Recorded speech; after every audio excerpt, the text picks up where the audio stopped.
Go the general layout of the pneumatic systems. So I explain with the animation, so you can easily draw the diagrams and from which point you start the diagrams and which point you need to end the diagrams of the pneumatic systems. So basic device commonly used in a pneumatic systems are, so you already know in a pneumatic systems we use the compressed air, okay, and in hydraulic system we use the oil.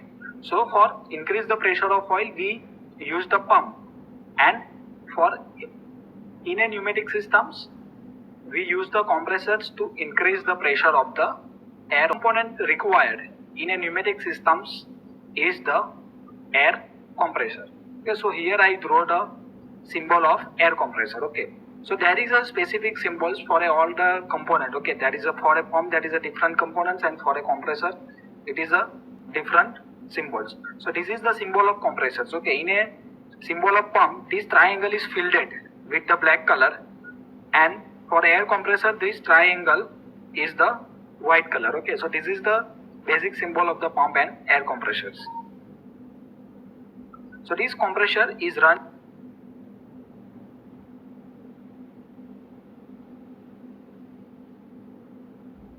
by using the prime mover or a motors. So it take the air from atmospheres and increases pressure, then this supply compressed air is supplied to the air dryer. The second component is the air dryers. So in a detail we understand the functions of all the component. Here I just make the list of the component and how to draw the diagrams. Okay, so you draw the starting of this diagram for these compressors. Third component is the air receiver tank. So air from the air dryer is supplied to the air receiver tank. Then after the next unit is the FRL. FRL means filter, regulators and lubricators. So here first one is the filter, then second one is the regulators, and third one is the lubricators. Then after it is supplied to the air coming out from the lubricator is supplied to the direction control valve. Means here written that is a 4x2 direction control valves. So here the port P is there. From the port P either the air is supplied to the port A or either it is supplied to the port P, or either it is written from the T. Okay, so here that is a total 4 port is there, and out of 4 it is supplied in a 2 direction. That's why it is called as the 4x2 direction control valve. Then after the flow control valve is there. So here the flow control valve is provided. And then after the double acting cylinders, means at the last part is the double acting cylinders, means the compressed air is supplied from both sides of the piston. Here this yellow part is the piston. Okay, that's why its name is the double acting cylinders, or either it is also called as the actuator. So various type of the actuator is there, but for that different chapter is available. So during that video I discuss the various type of the actuators. And the last component is the muffler. Okay, here you see that is a muffler is provided. Okay, atmosphere and supplied air to the air dryers, as well as some mechanical energy is supplied to the compressor. Okay, so it draw the air from atmosphere, compress it and deliver compressed air to the pneumatic systems. Okay, so these are the fully pneumatic systems. So its compressed air is supplied to pneumatic systems, or also you written that the compressed air is supplied to the air dryers. Okay, and for compressor here, for compression process we require some mechanical energy. It is produced by using the prime movers or a electric motor. Then after this compressed air is supplied to the air dryer. So second component is the air dryer. Okay, from the name you can understand what is the functions of the dryers. Okay, so dryer is the remove the moisture from the air. So compressed air delivered by the compressor contain the moisture from the atmosphere. Okay, so atmosphere air have some humidity. Humidity means some moisture is present. So we require to remove these moistures. Okay, otherwise this moisture is supplied in all the parts and is create the problem like the corrosions. Okay, so this moisture is separated and removed by the air dryers. So moisture is removed from the air dryers and only the dry air is supplied to the another pneumatic system, means it is supplied to the air receiver tank. Only the dry compressed air is given to the pneumatic system. Third component is the air receiver tank. Okay. Okay, so here you see air receiver tank is provided. It stored the compressed air, means the compressed air coming from compressor is passed to air dryers and it is stored in the receiver tank. Apart from storing the compressed air, it has the several another functions. Means main function is to store the air as a cooler to cool the hot compressed air. So we know that during the compression process, with the pressure, the temperature of the air is also increased. Okay, so we store the air in a tank. So at that time, its temperature is reduced. Okay,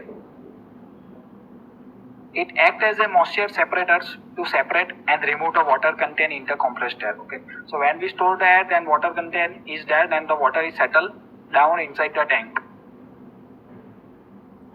And it acts as a support to mount the compressors and another components. Okay, so in this image we throw the compressor here and the air receiver tank is here. Okay, but in actually system is that the compressor is generally installed on the tank. Okay, so it's required a lower space. So in majority of case the compressor is installed or a mount on the air receiver tanks, or some another component is also mount on the air receiver tank. Fourth component is the FRL unit. So it is the combination of three different units. Okay, so here you see first unit is filter, second one is the regulators, and third one is the lubricators. So they take the first letter of all the three words, that is the FRLN. Sorry, FRL. That's why its name is given FRL unit. So first one is the air filter. So you already know the functions of air filters.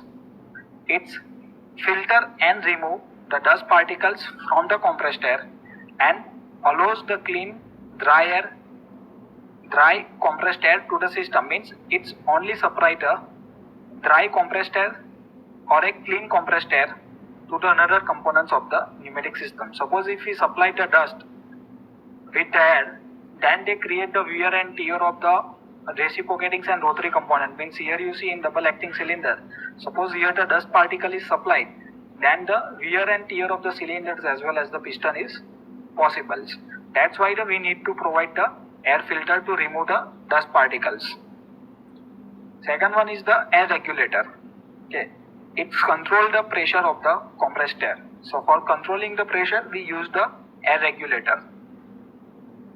And third one is the air lubricators. So air lubricator adds the lubricating oil to the compressed air, because if we not provide the lubrications, then the wear is done. So that's why we need to provide the lubricating oils with the air lubricators.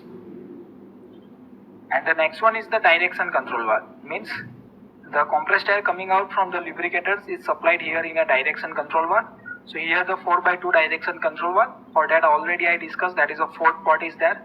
That's why here written is 4, and it is supplied in two directions, either in A directions or either in a B direction.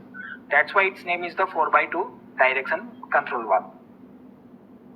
It controls the direction of flow of compressed air, by which it performs the extensions and retractions of the actuators. So its name is already suggests, that is a direction control, means it controls the direction of flow of compressed air. Okay, by which it performs extensions and retractions of the actuators in a double acting cylinder. So here in this image you see double acting cylinder is there. Okay, so when this piston is moving from left to right, at that time is called as the extensions, and when this piston is moving from the right side to left side, it is called as the retractions of the actuators. Next one is the flow control valve. So also from the name we understand that it's control the flow rate of the compressed air, means it's control the quantity of the compressed air supplied, that is the Q. Okay, so it's control the rate of flow of compressed air, by which speed of extension and retractions of the actuator is controlled. Means by changing the flow rate of the compressed air, we are able to control the speed of these pistons. Okay, so these extensions and retractions are changed according to the flow rate. So if we supply the flow rate, more flow rates, suppose we supply the 2 meter cube per second, then we increase to 3 meter cube per second. So at that time this piston is create the more force.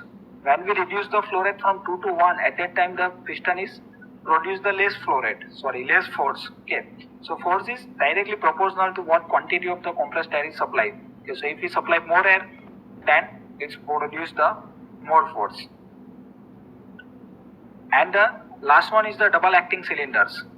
So it is the linear actuators, it develop the force and motions. So various type of actuator is there, either linear or rotary. So this double acting cylinder is the linear type because its output is in the linear directions. Okay, it's not the rotating directions, and it's develop the force and motions. So force developed is equal to pressure of compressed air into area of the piston. So force is directly proportional to two things. One is the pressure of compressed air, and another is the area of the piston. Okay, so here you see the area of the piston is higher. Okay, and on this left side the area of the piston is reduced due to this rod is provided. Okay, so forces is changed during the extensions and the retractions. Means during extension we are able to produce more force, and during retraction the less force is produced because the area is reduced. So here I written the two equations. F is equal to pressure into area during the extension. So area is equal to pi by 4 into d square. And next equation is F is equal to P into capital A minus small a. Means area of the piston is the capital A, and the area of this rod is a small a. So we need to the minus because the area is reduced. So there is the equations for during retractions. And here the muffler is provided to reduce the noise coming out from the return air. So in a bike generally we know that suppose that is a small hole is created inside the silencers, so our bike is create the more noise. So similar way, suppose we are not provide the muffler here, then the system is create the more noise. Okay, so in a silencer generally that 2 or 3 things are provided, that is the converters and the muffler. Okay, so similar way this muffler is used to reduce the noise levels inside the air when the air is out from the system. So this create the noise, and for reducing the noise we provide the mufflers. So thank you for watching this video. If you learn, then like the video.